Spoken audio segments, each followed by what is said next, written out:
अस्सलाम वालेकुम रहमतुल्लाहि व बरकातुहू।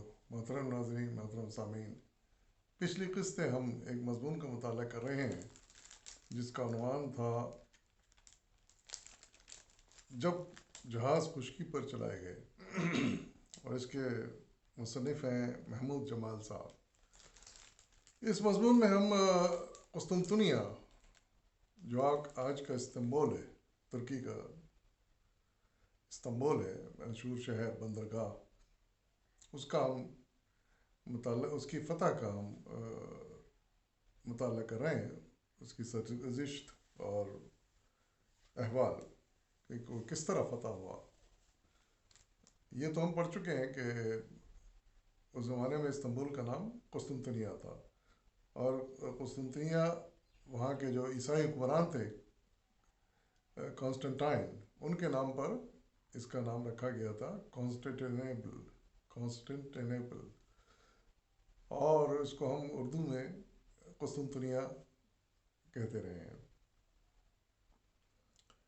और इसको फ़तह करने के लिए ये भी पढ़ा हमने कि कई खुलफाओं ने, मुस्लिमीन खुलफाओं ने फ़ौजें भेजी, लेकिन मुहिम भेजी, लेकिन वो नाकाम रही, क्योंकि इसका दफ़ा बड़ा ही ज़बरदस्त तरीके से ईसाइयों ने किया कर रखा था। ईसाइयों का दूसरा दारुल हुकूमत था, एक तो उनका रूम था और दूसरा दारुल हुकूमत इनका ये कुस्तुनतुनिया था और इसको फ़तह करना चाहते थे मुसलमान किसी भी हालत में। तो इसके लिए बड़ी जाफिशानी से काम किया है मुसलमानों ने, हुक्मरानों ने, लेकिन कामयाबी जो लिखी थी वो सुल्तान मोहम्मद फ़ातेह उस्मानिया के, सल्तनत उस्मानिया के जो सुल्तान थे, सुल्तान मोहम्मद फ़ातेह, उनके नसीब में थी। तो आइए इसका आगे का अहवाल पढ़ते हैं।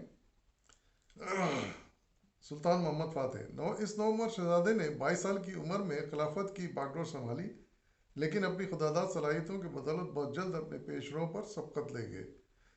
उन्होंने बड़ी बारीक बीनी से इन असबाब का जायज़ा लिया जो अब तक फ़तह है कुस्तुनतुनिया की राह में रुकावट बने हुए थे, और अपने तदब्बुर, शुजाअत और उलूल-अज़मी के ज़रिए जंग का ऐसा नक्शा तैयार किया जो बिलाखिर फ़तह पर मुंतज हुआ। अहले कुस्तुनतुनिया यानी आज के इस्तांबुल का जो है, तो को लड़ाई के बाद उमूमन ईसाई ममालिक से जो इमदाद मिलती वो बहरे अस्वद से आबनाए बासफरस में दाखिल होकर कुस्तुनतुनिया पहुँचती थी। लिहाजा कुस्तुनतुनिया को उसके हलीफों से काटने के लिए बासफरस पर मुकम्मल कब्जा ज़रूरी था। इसी गर्ज के लिए बायज़ीद इल्दरम ने बासफरस के मशरक़ी यानी एशियाई साहिल पर, दो साहिल थे, एक आबनाए का समंदर के, एक इधर पहुँचता था मशरक़ में और एक एशिया में, और दूसरा यूरोपीय इलाके में होता था मगरब में। साहिल पर एक किला तामीर किया जो अनाजुल हिसार के नाम से मशहूर हुआ और अब तक मौजूद है। तो बायज़ीद इल्दरम की जब हुकूमत थी उस इलाके में, तो उन्होंने एक किला तामीर किया था अपने तहफ़्फ़ुज़ के लिए, और उसका नाम अनाजुल हिसार रखा गया था। लेकिन सुल्तान मोहम्मद ने महसूस किया कि सिर्फ एक किनारे पर वाक़ यह किला बासफरस पर मुकम्मल कब्ज़े के लिए काफ़ी नहीं, लिहाजा उसने यूरोपीय साहिल पर भी एक ज़बरदस्त किला तामीर किया जो रोमेली हिसार कहलाता है। इस किले की तामीर के बाद बासफरस से गुजरने वाला हर जहाज़ उस्मानियों की दो तरफ़ा तोपों की जद में आ गया। अब जो जहाज़ पहुँचना चाहते थे कुस्तुनतुनिया, उसको इन रास्तों से होकर गुजरना पड़ता था, और यहाँ पर बायज़ीद इल्दरम जो थे उस वक्त के बादशाह खलीफा, उन्होंने पहले एक किला तामीर किया था, फिर दूसरा भी तामीर कर दिया, यानी आबना यानी समंदरी जो रास्ता है समंदरी, उसके दोनों तरफ किले तामीर हो गए। तो इस तरह इनका गुजारना मुश्किल हो गया, ईसाइयों का वहाँ से जहाज़ों को गुजारना मुश्किल हो गया। कुस्तुनतुनिया की दीवारें तोड़ने के लिए मामूली तोपें काफ़ी न थीं। इसके लिए मोहम्मद फ़ातेह ने पीतल की एक ऐसी तोप तैयार करवाई जो उस वक्त रोए ज़मीन पर सबसे बड़ी तोप थी। اس کے ذریعے 2.5 فٹ قطر کا 8 من وزنی گولہ 1 میل تک پھینکا جا سکتا تھا۔ جب اس توپ کا پہلا تجربہ کیا گیا تو گولہ 1 میل دور گر کر زمین میں 6 فٹ نیچے دھس گیا۔ اندازہ لگائیے اس کی قوت کا اور وزن کا۔ قسطنطنیہ چونکہ بندرگاہ ہے، لہذا اس پر کامیاب حملے کے لیے ایک طاقتور بحری بیڑا ضروری تھا۔ خشکی صرف مشرقی جانب تھی، چنانچہ محمد فاتح نے 140 جنگی کشتیوں پر مشتمل ایک بحری بیڑا تیار کیا، یعنی ایک تو قلعہ بنوایا انہوں نے تاکہ وہاں سے توپیں لگا کے قسطنطنیہ پر بمباری کی جا سکے اور گولہ باری کی جا سکے، اور دوسرا انہوں نے یہ کیا کہ ایک بحری بیڑا بھی انہوں نے تیار کیا اور مضبوط بحری بیڑا۔ ان تیاریوں کے بعد سلطان قسطنطنیہ کا اس طرح محاصرہ کیا کہ بری فوج شہر کے مشرقی فصیل کے سامنے پہنچ گئی اور بحری بیڑا آبنائے باسفورس میں پھیل گیا۔ قسطنطنیہ کا جغرافیائی نقشہ کچھ یوں ہے کہ باسفورس کی ایک پتلی سی شاخ ایک سینگ کی شکل میں مشرق کی طرف جاتی ہے، جو شاخ زریں یعنی گولڈن ہارن کہلاتی ہے۔ پتلی سی سمندر کی خشکی کا ایک جزیرہ نما سا بنا ہوا ہے جو آگے تک جاتا ہے اور اس کو گولڈن ہارن کا نام دیا گیا۔ قسطنطنیہ کی بندرگاہ اسی شاخ زرعی میں واقع ہے، لہذا باسفورس سے بندرگاہ یا شہر کی جنوبی دیوار کے سامنے پہنچنے کے لیے اسے گزرنا ضروری تھا۔ لیکن اہل قسطنطنیہ نے شاخ زرعی کے اس دہانے پر جو باسفورس میں کھلتا ہے لوہے کا ایک بہت بڑا زنجیرہ باندھ رکھا تھا۔ انہوں نے کیا کیا تھا کہ اپنے بحری بیڑا تو ان کا تھا ہی تھا، انہوں نے مزید اس کے لیے حفاظت کے لیے ایک بہت بڑی زنجیر اتنے حصے میں لگا دی تھی تاکہ کوئی جہاز اس کو کراس نہ کر سکے، جس کے باعث کوئی جہاز ان کی اجازت کے بغیر اس میں داخل نہیں ہو سکتا تھا۔ لہٰذا محمد فاتح کے جہاز باسفورس تک محدود ہو کر رہ گئے، یہی ہوا پھر، اور ان کی موجودگی کی بیکار ثابت ہوئی۔ نتیجہ یہ کہ فصیل پر حملہ صرف مشرق کے خشکی کے راستے سے ممکن تھا۔ اہل شہر نے بحری سمت کو مکمل محفوظ سمجھ کر اپنی ساری طاقت مشرق کی فصیل پر لگا دی، جس کے باعث ان کا دفاع بہت مضبوط ہو گیا۔ اب سلطان محمد فاتح کی کوشش یہ تھی کہ کس طرح اس کے کچھ جہاز شاخ زرعی میں داخل ہو جائیں تاکہ بندرگاہ کی سمت سے بھی حملہ کیا جا سکے، لیکن اس کے دہانے پر لوہے کی بہت بڑی زنجیر تھی جیسے بتایا گیا۔ آس پاس کی توپیں بھی گولہ باری کے لیے لگا رکھی تھیں انہوں نے، اور بڑے بڑے بازنطینی یعنی رومی جہاز بھی زنجیرے کی مدافعت کے لیے قریب کھڑے تھے، اس لیے اس راستے سے کامیابی ممکن نظر نہیں آتی تھی۔ بہت دن گزر گئے لیکن شاخ زرعی میں داخل ہونے کی کوئی تدبیر کارگر نہ ہو سکی۔ خشکی پر جہاز چلائے گئے۔ بالآخر ایک دن سلطان محمد فاتح نے ایسا فیصلہ کیا جو دنیا کی تاریخ میں منفرد اور محیر العقل یادگار بن گیا، جس کی مثال تاریخ عالم میں نہیں ملتی۔ یہ فیصلہ یہ تھا کہ باسفورس کے مغربی ساحل سے جہاز خشکی پر چڑھا کر انہیں ایک ترچھے راستے سے شاخ زرعی کے بالائی جنوبی کنارے تک پہنچایا جائے، جو آج کل قاسم پاشا کہلاتا ہے، اور وہاں سے انہیں سمندر میں ڈال دیا جائے۔ یعنی بیچ میں خشکی آ گئی تھی، اس خشکی کو کراس کرنا بڑا ضروری تھا، تو اس کے لیے پھر اور انہی جہازوں میں جو کچھ فورس تھی جہازوں میں آئے تھے یہ حملہ کرنے کے لیے، سلطان محمد فاتح کے جو فوجی تھے، تو اب ان جہازوں کو اور اس کو فوج کو لے کر اس خشکی کو کراس کرنا مشکل ہو رہا تھا، کوئی طریقہ نہیں سمجھ نہیں آ رہا تھا۔ کاٹ کے راستہ، کیونکہ وہ 10 میل چوڑی پٹی تھی، وہ اس کو کاٹ کے راستہ بنانا تو سمجھو مہینوں لگ جاتے، سال لگ جاتے۔ تو دیکھیے کہ کیا حل نکالا انہوں نے۔ خشکی کے راستہ یہ درمیانی علاقہ گبن کے بیان کے مطابق، گبن ایڈورڈ گبن ایک بہت مشہور تاریخ داں ہے، اس کے بیان کے مطابق تقریباً 10 میل لمبا سخت ناہموار اور پہاڑی اتار چڑھاؤ سے معمور تھا، لیکن محمد فاتح کی اولو العزمی نے یہ ناقابل یقین کارنامہ ایک رات میں کر دکھایا۔ اندازہ لگائیے آپ، اس نے خشکی کے راستے پر لکڑی کے تختے بچھوائے۔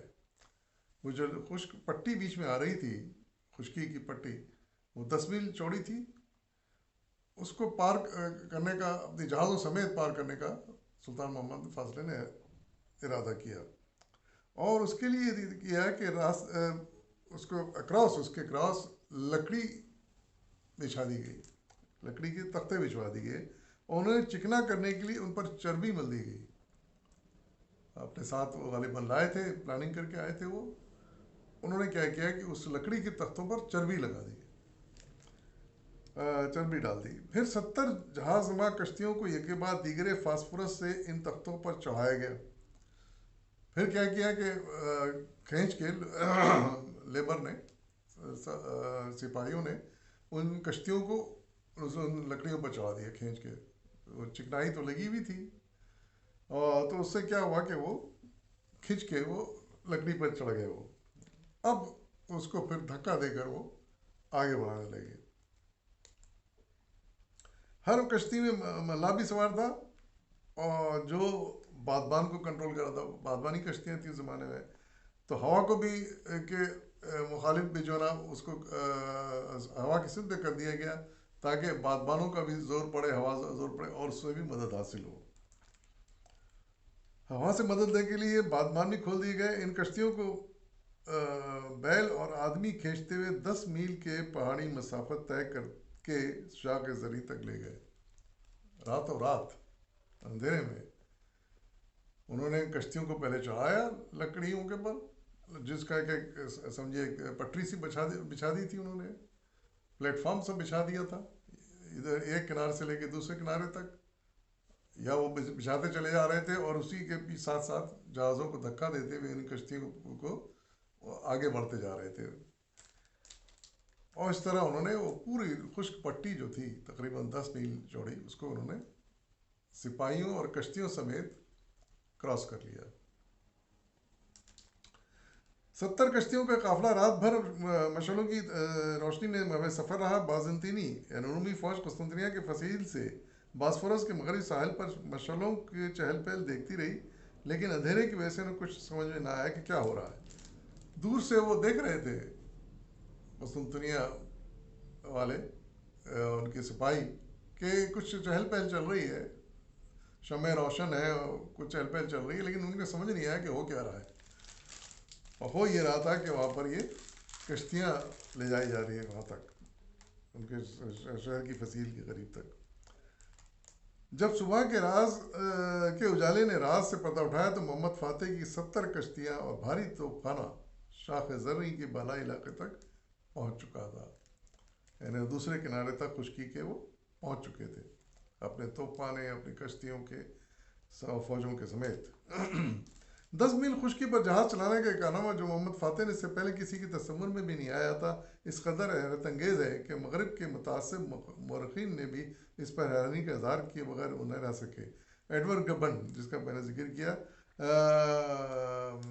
جیسے مورخ نے بھی اسے ایک معجزہ کہا ہے۔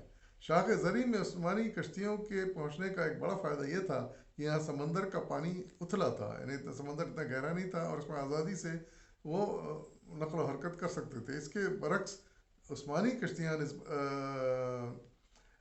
نسبت چھوٹی تھیں، لہٰذا ان کو آب و رفت میں کوئی رکاوٹ نہیں تھی۔ وہ جو ان کے پاس، عیسائیوں کے پاس، بازنطینیوں کے پاس جو جہاز تھے بڑے بڑے تھے، وہ اس کم پانی تک نہیں آ سکتے تھے، وہاں تک نہیں پہنچ سکتے تھے، اس لیے ان کو موقع مل گیا کہ یہ اپنی کشتیاں پھر آزادی سے آگے بڑھائیں، کیونکہ وہاں ان کو وہ ان کی نیول فورس نہیں ملتی بڑے بڑے جہازوں کی۔ وہ جہاز وہاں تک آ ہی نہیں سکتے تھے کیونکہ وہ اتھلا تھا، سمندر کی گہرائی بڑی کم تھی۔ جب چنانچہ بحری لڑائی میں ترکوں کو غالب آنے میں مدد ملی اور بندرگاہ کی جانب سے بھی شہر کا محاصرہ مکمل ہو گیا۔ محمد فاتح نے اب فلفور شاخ زرعی پر ایک پل تعمیر کروایا اور اس پر اپنا بھاری توپ خانہ نصب کر دیا۔ मशरक़ और जनूब दोनों तरफ से मुहासरे की गिरफ्त मजबूत होने के बाद उस्मानी तोपों ने दोनों तरफ से शहर की फसीलों पर ज़बरदस्त गोलाबारी शुरू कर दी। 7 हफ्तों की मुसलसल गोलाबारी के बाद दीवारों में 3 मकामात पर बड़े बड़े शिगाफ नमूदार हो गए। गबन के अल्फाज में वही तारीख मौरख जो है उसके अल्फाज में वो फसीलें सदियों से हर दुश्मन का तशद्दुद का मुकाबला कर रही थी, लेकिन उस्मानी तोपों ने उनका हुलिया बिगाड़ दिया। उनमें बहुत से शिगाफ पड़ गए और दरवाज़ा सेंट रोमांस, जो बाद में तोप कापी दरवाज़ा के नाम से मशहूर हुआ, के करीब 4 मीनार मलिया मेट हो गए। अब सुल्तान मोहम्मद फातेह को हमले की कामयाबी का यकीन हो चुका था, लेकिन उसने हमले से पहले 15 अव्वल 857 हिजरी मुताबिक 24 मई 1453 ईस्वी को उस वक्त के बाज़ंतीनी बादशाह कुस्तुनतैन के पास पैगाम भेजा कि अगर वो हथियार डालकर शहर सुपुर्द कर दे तो रियाया की जान और माल से तारुज़ नहीं होगा और मोरिया का इलाका उसे मिल जाएगा। लेकिन बादशाह ने यह पेशकश मंजूर न की। 5 दिन बाद सुल्तान मोहम्मद ने आखिरी और फैसला कुन हमले का फैसला किया। आखिरी हमला चुनाचे 20 जमावल 857 हिजरी को रात उस्मानी फ़ौजों ने ज़िक्र व तस्बीह और दुआओं में गुजारी। नमाज फजर के बाद मोहम्मद फ़ातेह ने आम हमले का हुक्म दे दिया। बाद रवायतों में है कि उसने ये भी कह दिया था कि हम इंशाअल्लाह ज़ोहर की नमाज कलीसा आया सूफिया में अदा करेंगे। ये इनका जो चर्च था, कलीसा था आया सूफिया, बहुत बड़ा और बहुत मशहूर चर्च था, बड़ा मजबूत, जिसका डिफेंस बड़ा मजबूत था। चर्च था लेकिन उसके डिफेंस का पूरा इंतज़ाम कर रखा था ईसाइयों ने। हमला मुख्तलिफ सिमतों से शुरू हुआ, लेकिन ज़्यादा ज़ोर सेंट रोमांस के दरवाज़े पर था, क्योंकि यहाँ की दीवार काफ़ी मजरू हो चुकी थी। खंदक को ऊपर से अबूर करने के लिए सीढ़ियाँ और कमंदें डाली गईं। दोपहर तक दोनों तरफ से आग और खून का ज़बरदस्त मोरका जारी रहा। बाज़ंतीनी भी उस रोज़ गैर मामूली शुजाअत से लड़े। दोपहर तक कोई मुसलमान सिपाही शहर में दाखिल ना हो सका। बिलाखिर सुल्तान मोहम्मद फातेह खुद अपनी खसूसी फ़ौज यनीचरी के हमरा सेंट रोमांस के दरवाज़े की तरफ बढ़ा और यनीचरी का सरदार आगा हसन अपने 30 जांबाज साथियों के साथ दीवार पर चढ़ गया। हसन और उसके 18 साथी फ़ौरन फसील से गिरा दिए गए। ऊपर से उनके सिपाही वहाँ पर थे फसील के ऊपर ईसाइयों के, उन्होंने उनको गिरा दिया फसील से गिरा दी गई। उन्होंने जाम ने शहादत नोश किया, लेकिन 12 साथी दीवार पर कदम जमाने में कामयाब हो गए। 12 साथी फसील पर चढ़ गए। इसके बाद दूसरे उस्मानी दस्ते भी एक के बाद दिगरे पहुँचते गए और यूँ दीवार कुस्तुनतनिया पर उस्मानी तुर्कों का सुर्ख हिलाली परचम लहरा दिया गया। बाज़ंतीनी बादशाह अब तक बेजिगरी से लड़ा था। जब उसने देखा कि उसकी फ़ौज में पहले जैसा दमखम नहीं, तो वो मायूस हो गया और पुकार कर कहा, कोई ऐसा ईसाई नहीं जो मुझे अपने हाथों से कत्ल कर दे। यानी मायूसी की इंतहा देखी उसकी। लेकिन जब कोई जवाब न मिला तो उसने शाहान रूम की ख़ास पोशाक उतार फेंक दी और उस्मानी फ़ौजों के बढ़ते हुए सैलाब में घुसकर एक सिपाही की तरह बहादुरी से लड़ता हुआ मारा गया। बादशाह की मौत पर इस 1100 साला बाज़ंतीनी सल्तनत रोमा का खात्मा हो गया। जब उनका बादशाह मारा गया तो जाहिर है कि वो सल्तनत रोमा का भी वहीं खात्मा हो गया, जिसकी इब्तिदा अभी कुस्तुनतीन नामी बादशाह से हुई। जिसकी इब्तिदा भी कुस्तुनतीन नामी बादशाह से हुई और इंतहा भी कुस्तुनतीन पर हुई। और उसके बाद कैसर का लक़ब एक तारीख़ी यादगार बनकर रह गया। यूँ सरकार दो आलम सल्लल्लाहु अलैहि वसल्लम को इरशाद पूरा हुआ। हदीस का तर्जुमा है, जब कैसर हलाक हो गया तो फिर कोई कैसर पैदा ना होगा। ज़ोहर के वक्त सुल्तान मोहम्मद फातेह अपने वज़रा और सरदारों के जिलों में सेंट रोमांस के दरवाजे में शहर में दाखिल हुए और कुस्तुनतनिया के शहर आफाक कलीसा आया सूफिया के सामने घोड़े से उतरे। कलीसा की दीवारों पर तस्वीर बनी हुई थी, उन्हें मिटाकर पानी से धोया गया। सुल्तान की हिदायत पर यहाँ मुअज़्ज़िन ने अज़ान दी और उस सरजमीन तसलीस ईसाइयों की सरजमीन पर पहली बार अल्लाह अकबर की सदा गूंजी।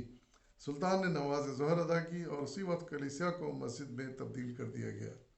उस चर्च को मस्जिद में तब्दील कर दिया गया उनके हुक्म पर। सुल्तान मोहम्मद फातेह के हाथों कुस्तुनतनिया की फतह होने तक आया सूफिया और ईसाइयों का दूसरा बड़ा मजहबी मरकज़ था। याद रहे कि तकरीबन 5वीं सदी ईस्वी में ईसाई दुनिया दो बड़े सल्तनतों में तकसीम हो गई थी। एक सल्तनत मशरक़ में थी जिसका पाया तख्त कुस्तुनतनिया था, उसका सबसे बड़ा मजहबी पेशवा बतरीक यानी पैट्रियार्च कहलाता था। दूसरी सल्तनत मगरब में थी जिसका मरकज़ रूम यानी इटली में था, वहाँ का मजहबी पेशवा पोप कहलाता था। दोनों ईसाई दुनियाओं के दरमियान सियासी के साथ साथ मजहबी इख्तलाफात भी थे। ताहम आधी ईसाई दुनिया इस कलीसा आया सूफिया को अपनी मुक़द्दस तरीन इबादतगाह समझती थी। आया सूफिया एक लिहाज से रोम के कलीसिया पर फायक था कि ये रूमी कलीसिया के मुकाबले में ज़्यादा कदीम था। इसकी बुनियाद 3वीं सदी में उस रूमी बादशाह यानी कुस्तुनतैन ने रखी थी, जो सल्तनत रोम का पहला ईसाई बादशाह था, और उसी के नाम पर इसका नाम, शहर का नाम कुस्तुनतनिया रखा गया था। कुस्तुनतैन ने इस जगह 360 ईस्वी में लकड़ी का कलीसा तामीर किया था। 6वीं सदी में यह कलीसा जल गया था, तो उसी जगह कैसर जस्टिनटाइन ने 532 ईस्वी में इसे पुख्ता तामीर करना शुरू किया, जो तकरीबन 6 साल में मुकम्मल हुआ। 10,000 मेमार इसकी तामीर में मसरूफ़ है। इस पर आज से 1,500 साल कबल 10 लाख पाउंड का खर्चा आया था। दुनिया भर के कलीसियाओं ने इसकी तामीर में बहुत सी कीमती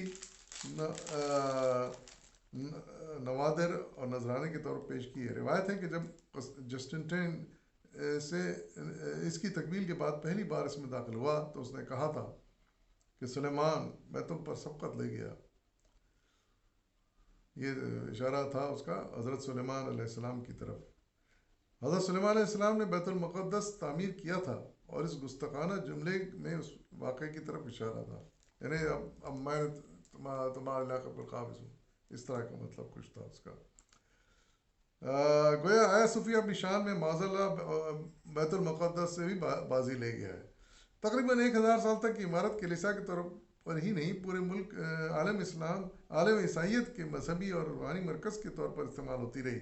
ईसाइयों का अक़ीदा था कि यह कलीसिया कभी उनके हाथ से नहीं निकलेगा। इसके साथ उनकी जज्बाती वाबस्तगी का यह आलम है कि उसे ईसाई कब्ज़े से निकले हुए सदियाँ गुजर गई हैं, लेकिन ईसाई फ़िरक़े ऑर्थोडॉक्स के सरबराह अब तक अपने नाम के साथ सरबराह the head of the church of Constantinople लिखता है। ऑर्थोडॉक्स का जो सरबराह होता है उनका पोप, वो अब तक अपने नाम के साथ head of church of Constantinople लिखता है। ईसाइयों का तो हम वहम, जब सुल्तान मोहम्मद फ़ातिह की फ़ौजें कुस्तुनतनिया में दाखिल होने लगी और फ़ौजी एतबार से बाज़ंतीनियों की शिकस्त हो गई, तो शहर के मजहबी रहनुमा और रासिल क़ायदा ईसाइयों ने कलीसिया में इस ख्याल से पनाह ले ली थी कि कम अज़ कम इस इमारत में दुश्मन कब्ज़ा नहीं कर सकता। अंग्रेज़ मौरख़ एडवर्ड गिबन इस मंज़र की नक्शा कशी करते लिखता है, गिरजा के तमाम ज़मीनी और बालाई मंजिलें मर्दों, औरतों, बच्चों, पादरियों, राहबों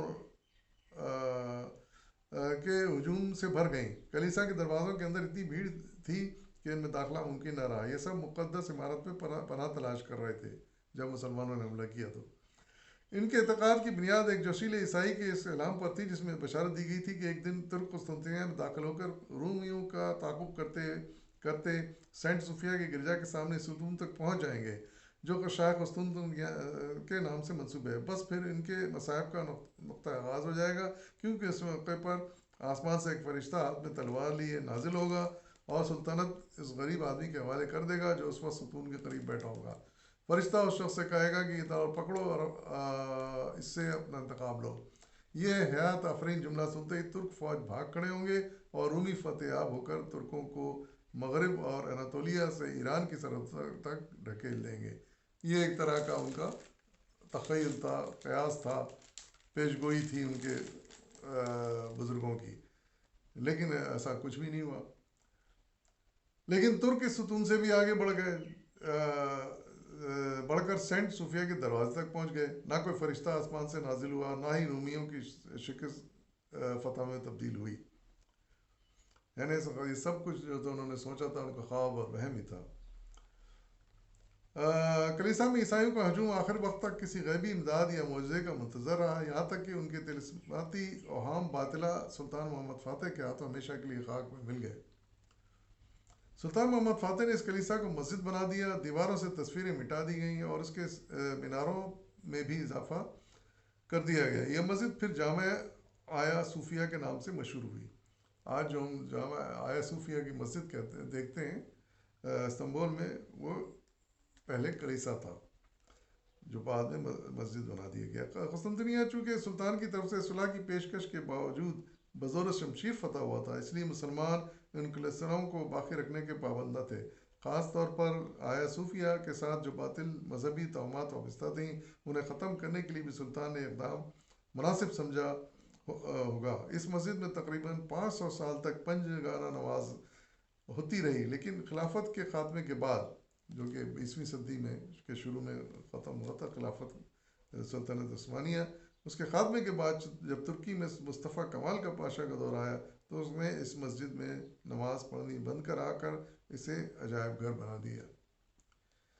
عجائب گھر بنانے کا کام پھر انہوں نے مصطفیٰ کمال پاشا نے کیا تھا، ورنہ سلطنت عثمانیہ کے پورے دور میں یہ مسجد رہی تھی۔ فتح استنبول کوئی عام فتح نہیں، یہ دنیا عسکریت کی چند اہم ترین فتوحات میں سے ایک ہے۔ ظاہر ہے تاریخ کی ایک بہت بڑی فتح تھی کہ عیسائیوں پر مسلمانوں کو فائنلی فتح حاصل ہو گئی تھی اور ان کے ہیڈ کوارٹر پر قبضہ کر لیا گیا تھا، خود فتح کر لیا گیا تھا اس کو۔ یاد رکھیے قصہ ہے پارینہ کے باسخوانی بے مقصد نہیں ہوتی، ہمیں جاننا ہوگا کہ ہم مسلمان کیا تھے اور کیا ہو گئے۔ صحرا سے اٹھ کر سلطنت روما اپنے زمانے کی سپر پاور کو الٹ دینا کوئی عام واقعہ نہیں، یہ اسلام اور داعی اسلام کا اعجاز تھا جس نے صحرا نشینی کو ایمان کی بجلیاں بھر کر انہیں بام عروج تک پہنچایا۔ اجازت دیجیے، فی امان اللہ۔